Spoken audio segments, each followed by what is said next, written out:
If you're just joining us, hello. I'm just watching our numbers of attendees get filtered in from our waiting room.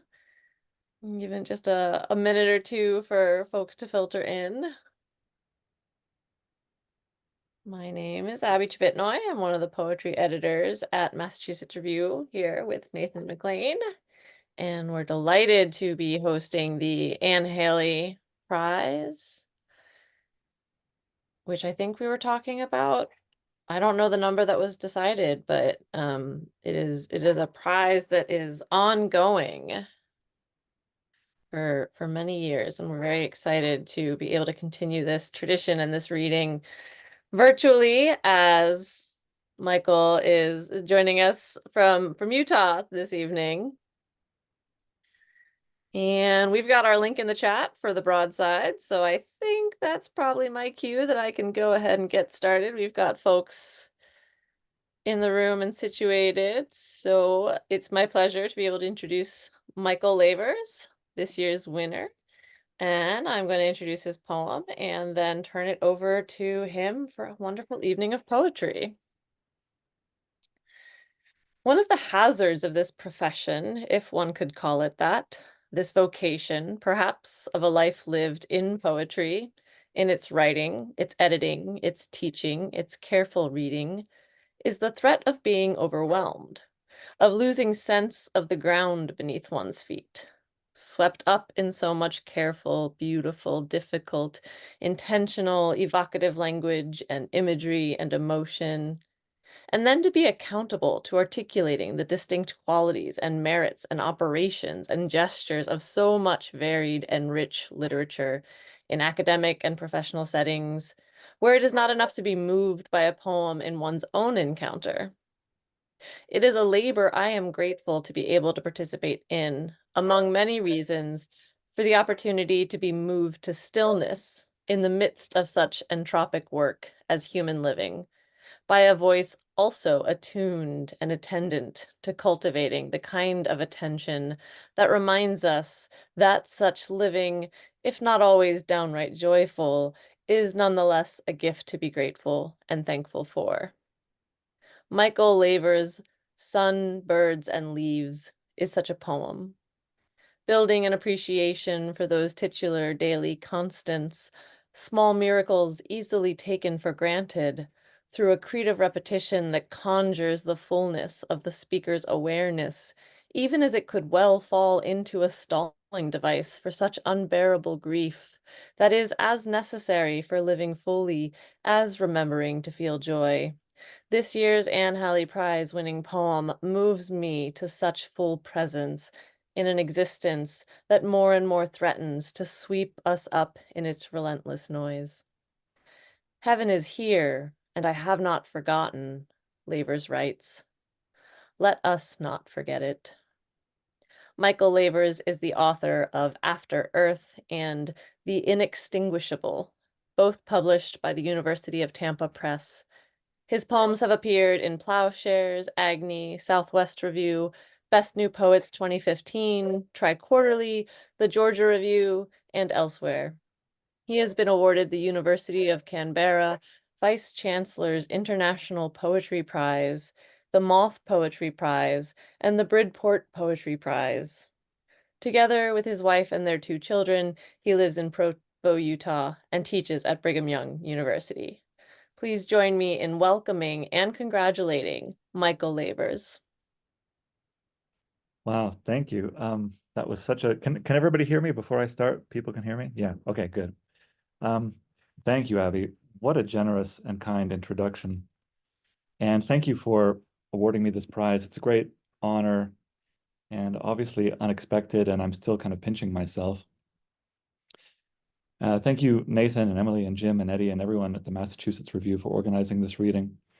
I think a lot about a statement by Shelley in his defense of poetry. He says, "A poet is a nightingale who sits in darkness and sings to cheer its own solitude with sweet sounds." Sings to cheer its own solitude with sweet sounds. This is a metaphor that I have thought a lot about and I really resonate with. I write these little poems by myself, in my office, for myself. And it's always a real delight to know that these little poems, these little songs that we make are sometimes heard and enjoyed by other people. And to have such a reader as you, Abby, read that poem and so carefully with so much heart and so much intelligence. I feel like I'm blushing on behalf of my poem, who is lucky enough to have a reader like you. And thank you all for attending and supporting my work. And I'm grateful that you chose to spend your time this way. And I'm excited to get to share some poems with you. Before I share a few poems of my own, I wanted to read a poem not by me. I'd say it's my new favorite poem. My new favorite poem changes every few months, but this is the poem that I've been thinking about recently, more or less night and day. Certainly every time I try to sit down and write a poem of my own, this is the poem that I have in my mind as a kind of guiding star. It's a small little poem, it's a haiku, but this is part of its magic because I think despite, or maybe because of its size, it accomplishes everything that a great work of art possibly can. It is by a woman named Chiyo, who was an 18th century Buddhist nun.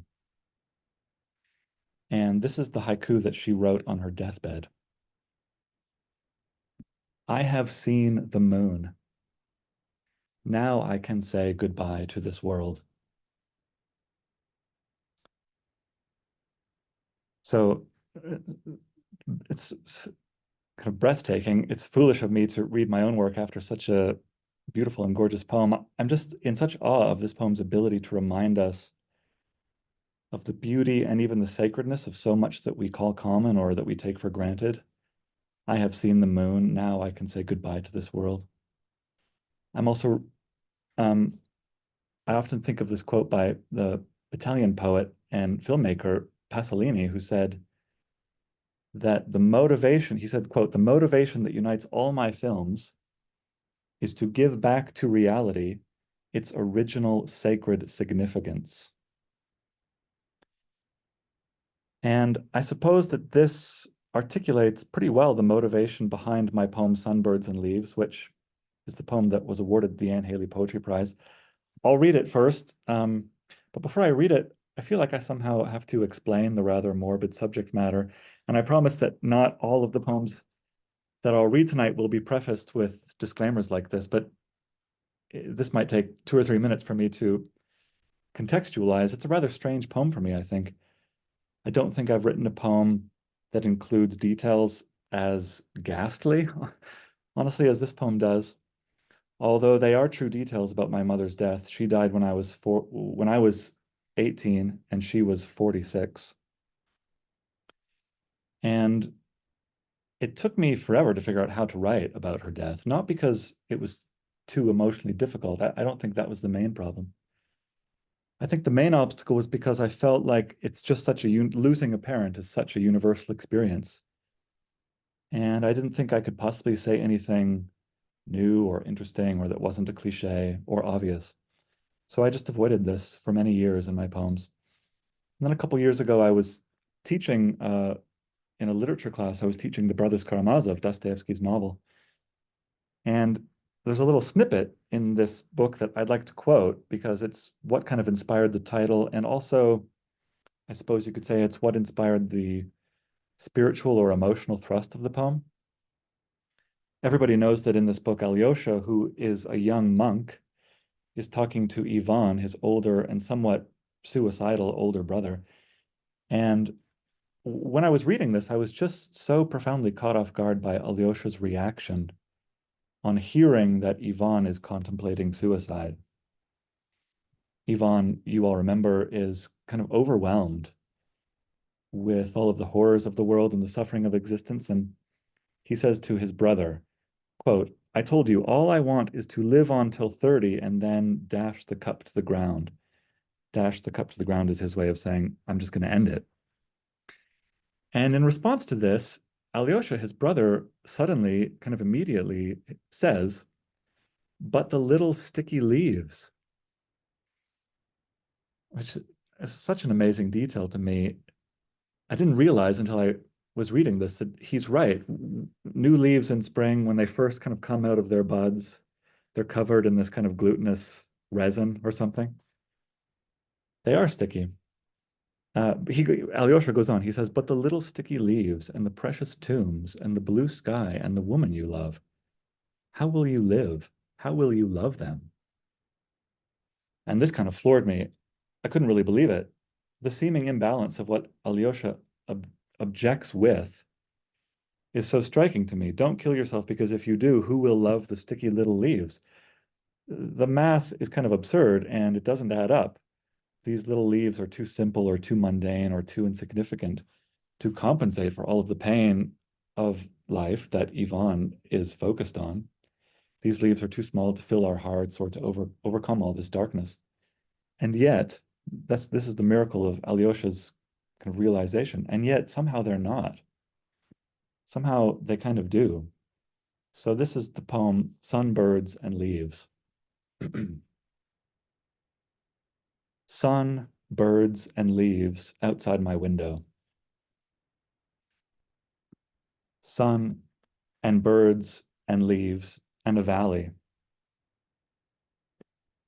and a lake, and beyond that, hills.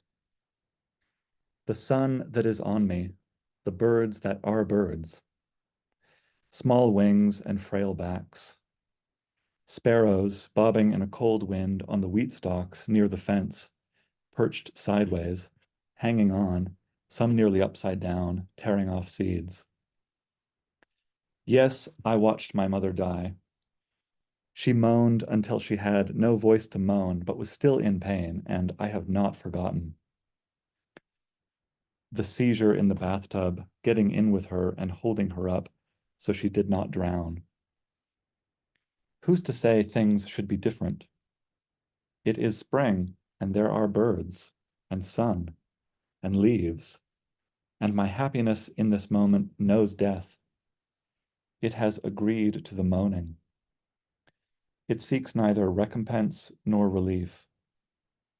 Heaven is here, and I have not forgotten. I smile because I want to, knowing. I stare and stare. I ask nothing to change.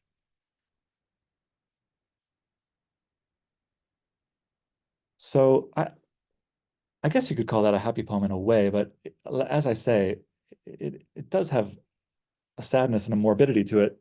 Therefore, I'd like to read a couple poems in a row that are unambiguously happy, about happiness, that have happiness in the title. This poem is called The Happiest Day of Your Life. You wake up and hear rain. You wake up and think there's not enough rain, not enough songs about rain or memories of rain, of being numbed or warmed by rain. You wake up. Your eyes are open. Lilies in a moss-green bowl. Elms through the window moving their hands like cellists. Books exist, and paintings, and pillows.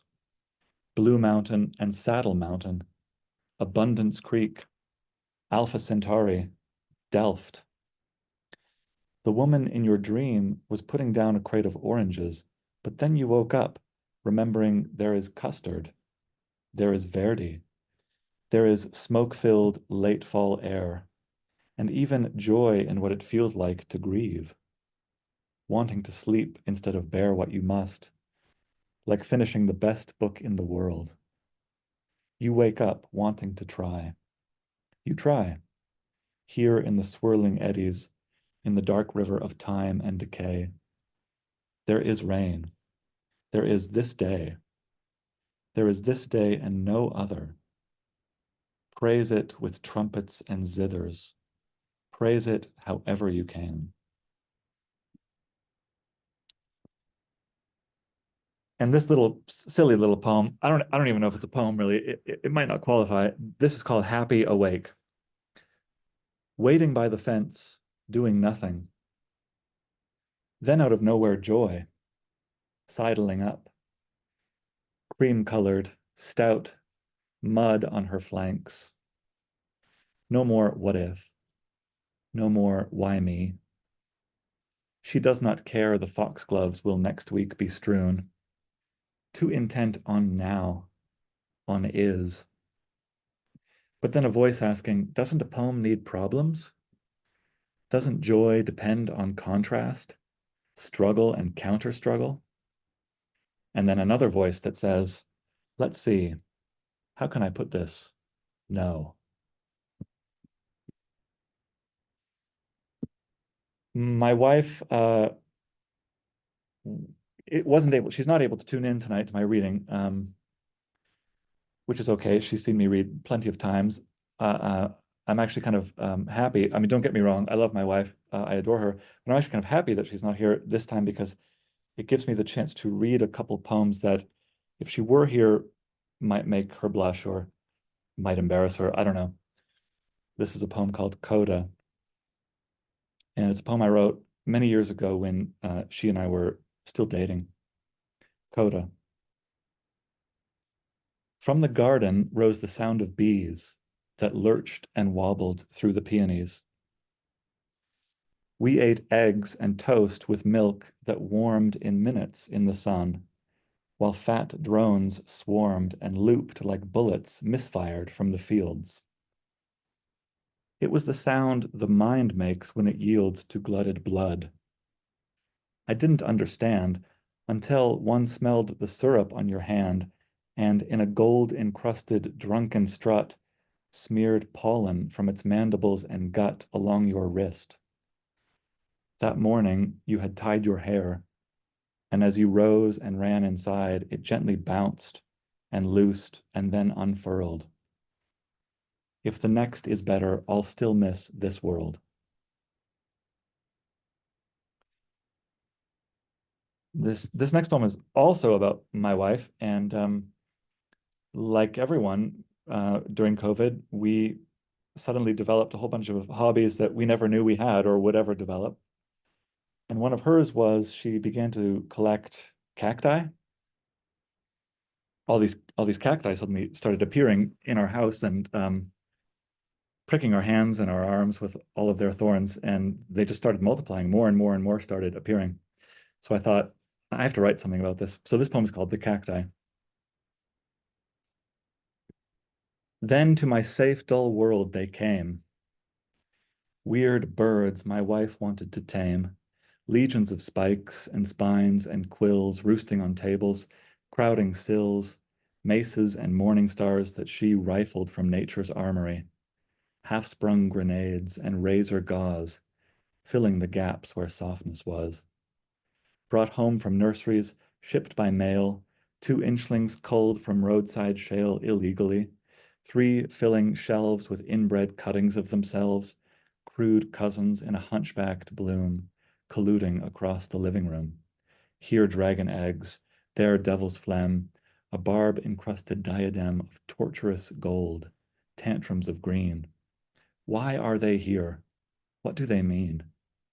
She dotes and fawns, but can't appease their antisocial tendencies, and so a dust of spidery hairs, despite the doubled gloves she wears, will keep her scratching where they kissed a bared knuckle, an exposed wrist. If nature doesn't make mistakes, then what are these? And yet she makes more space for them, until our mild, safe house has grown carefully wild, with ragged stalks and snarling ropes. She's right. Somehow these misanthropes, these gargoyles, barbed and hairy, sharpen the need for sanctuary, and are proof that paradise is fenced by ugliness and vice. Even perfection needs its flaws, the thrill of risk, the threat of claws. Why be so picky with my praise? Turning the lamps off, she surveys a world of troll, pagan, and infidel, grinning in moonlight. All is well.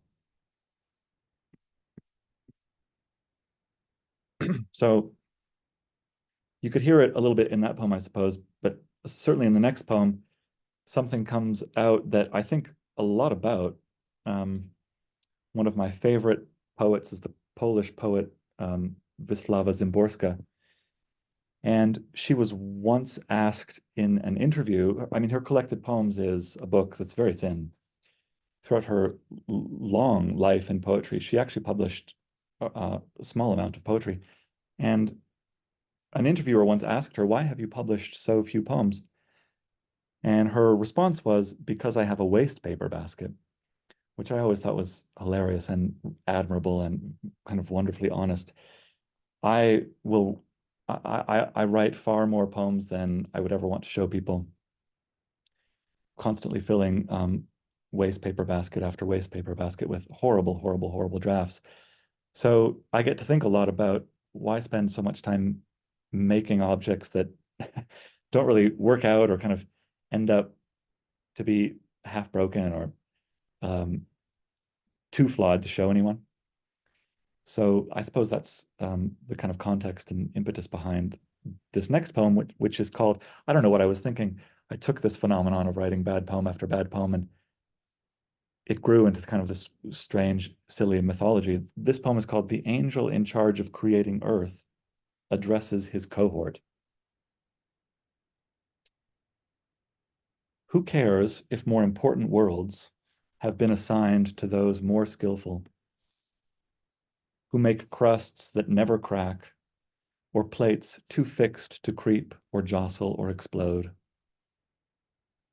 Ours are the splendors of the makeshift, of the good enough, of cold May wind, wailing and barbed and riven, coastlines ragged as a vulture's wing, of maggots and voles, a vast legion of catalysts and scavengers the top worlds are deprived of, worlds where the joins are tight, with skies unyieldingly cloudless, only blue. Believe your errors, what they lead you to. Those patches we forgot to water, call them deserts. Hide there all our misbegotten dregs, the scorpions and saltbush beds, blind rats, weird toads. What's perfect is by definition free of difference, but uncountable and great are the variations of failure. Take this ostrich, my self-portrait, botched and brainless, but still capturing my flouncy abandon, my leathery grace. Take humans, no two cracked the same, some warped or knotted, bent of back, some dragging weak-seamed hearts toward stagnation. Even the lava spreads its glaze in ways that no trained hand could replicate. A slow, terrible fluency that bleeds and burps and teaches those who live nearby to love what ends, to build what walls they must, to graft their growing hopes to gravity and move more upright through the tilted world. Don't envy them, those better makers. Let them envy you, not doomed to mastery, still stunned by your mistakes. The broken pomp of cow, the fraying homespun jellyfish, the accidents of beauty, which, once realized, can never be forgotten or undone. I guess the next poem is similar in a way. It's another soliloquy, I suppose, I don't know, dramatic monologue in the voice of a rather strange entity, the voice of chaos itself.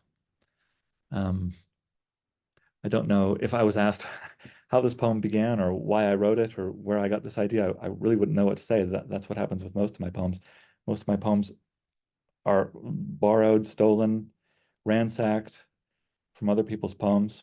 I often have these nightmares of my poems being put through one of those airport X-rays and just all the alarms going off because people would see instantly all of the bits from other poets that I love that I've just stolen, shamelessly stolen, and sewn into my own work. So I don't know where this poem came from, and I could tell you little snippets of this poem though that are from him or her or him or her. And anyway, I hope it all coheres into one unified whole. This is called Chaos Soliloquy. Not what I think I am, sorry, not what they think I am, these creatures on the bus. Not just the shoeless man slumped in the back, or tents under the overpass on Seaview Road. A mere gazillionth of the whole of me, bolus of ocelots and astral gases and bent light. This woman in the mauve dress doesn't know I haunt the organ score she holds as freely as I fill her grandson's headphones, noise like Visigoths ransacking Rome.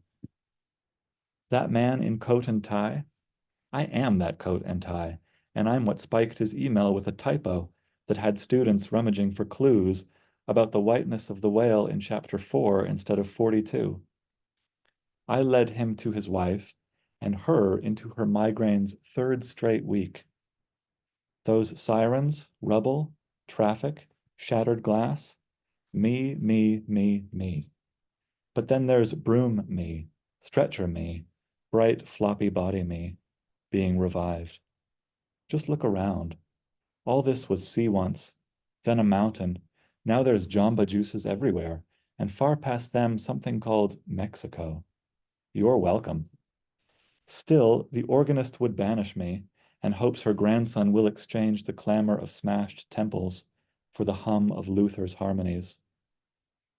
But why? I midwife all she loves. I am the dissonance that makes the mighty fortress of her song so sweet, a bulwark from my barbarous and silent shadows, endless cold, thick mist. Nor will the teacher ever feel the sunlight like his wife will when the migraine lifts, not as a curse, but as a cure, a consolation lavish and complete. Isn't it great? Me cells quadrupling, me sculptor of luminous noise, me hullabaloo. I wander lonely as a universe. I'm everything, all matter and all time, all lesser scrapes and major spills, rumor and fact, structure and strife, the smallest tributaries and their sum, the sea. I'm all the joyous weeping of the world, and from my everything, some sudden spark might come, some unplanned sense, some happy turn. Woman holding a balance by Vermeer, snow falling on moving water, Raregar, Hrothgar, and Halga the Good. Today the teacher woke to find his dead lawn purpled with the petals of his neighbor's trees. Kudos to me. Could be that chapter 4, with Ishmael and Queequeg snuggled up, the leg of one flopped tenderly over the other in the cold New Bedford dawn, contains the true key to the whale's hue. Maybe his students, sacks of mostly water still might become what he has always wanted them to be. Little grenades of joy, books are the fuses to. Swooning and dazed, finding texts everywhere, the most inspired readers in the world. I'm just going to read one more small poem. It's a I, I'm I'm fascinated by this genre that exists in music, the cover song. People can cover each other's songs and make them their own. And in poetry, we don't really have that. I suppose for obvious reasons, it's not possible in certain ways, but I can't explain why. I'm always trying to make it possible to cover somebody else's poem. I don't know how that would work exactly, but this is, I suppose, an example of this. One of my favorite poems is by Shelley, who I already mentioned at the beginning of my reading. And one of my favorite poems by him is his elegy to Keats called Adonais. And it's a very long and gorgeous and, I suppose, complex poem. This is none of those. It's very short and simple. And I just stole his title. His poem is called Adonais. My poem is called Adonais. And it doesn't really quote him. It's not a cover in that way. There are no lines from that poem that I've brought into this poem. That's not really what I'm up to. I couldn't really say what I'm up to. There's something, maybe his poem and this poem I would like to say, although this is immensely self-flattering, are kind of spiritual cousins, or um, my poem is certainly a wannabe spiritual cousin to his poem. So this is called Adonais, and it will be the last poem that I read. Adonais. Nothing will perish. There is courage. There are great deeds and love which will last. And the wind flipping birch leaves like coins, tarnished bright, tarnished bright. Yes, somewhere is Verdi and somewhere is Troy. Claire, Frankfurt before it was bombed is. It is. and not one thing is taken away, and Cordelia lives. Yes, fear and lament. Yes, poison is going into veins from the bag the nurse has hung. And yet, and yet, and yet, no pain is permanent. Those we love will be brought before us uncorrupted as they were. Yes, I believe what I'm saying. No, this is not irony. Wisteria blooms in that vase on the table. There is a table. There are chairs waiting. That's all from me. Thank you very much for coming, and thank you again for awarding me this prize. It's been a great honor and a great treat to share some of my poems with you tonight.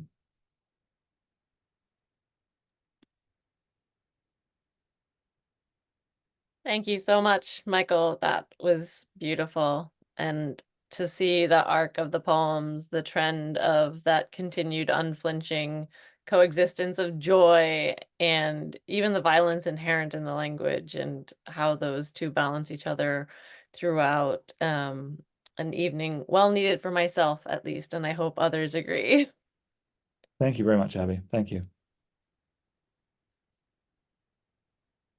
I think that's all we've got. So have a good evening, folks. Head to the website, click the link, buy the broadsides, or at least admire them. They're wonderful.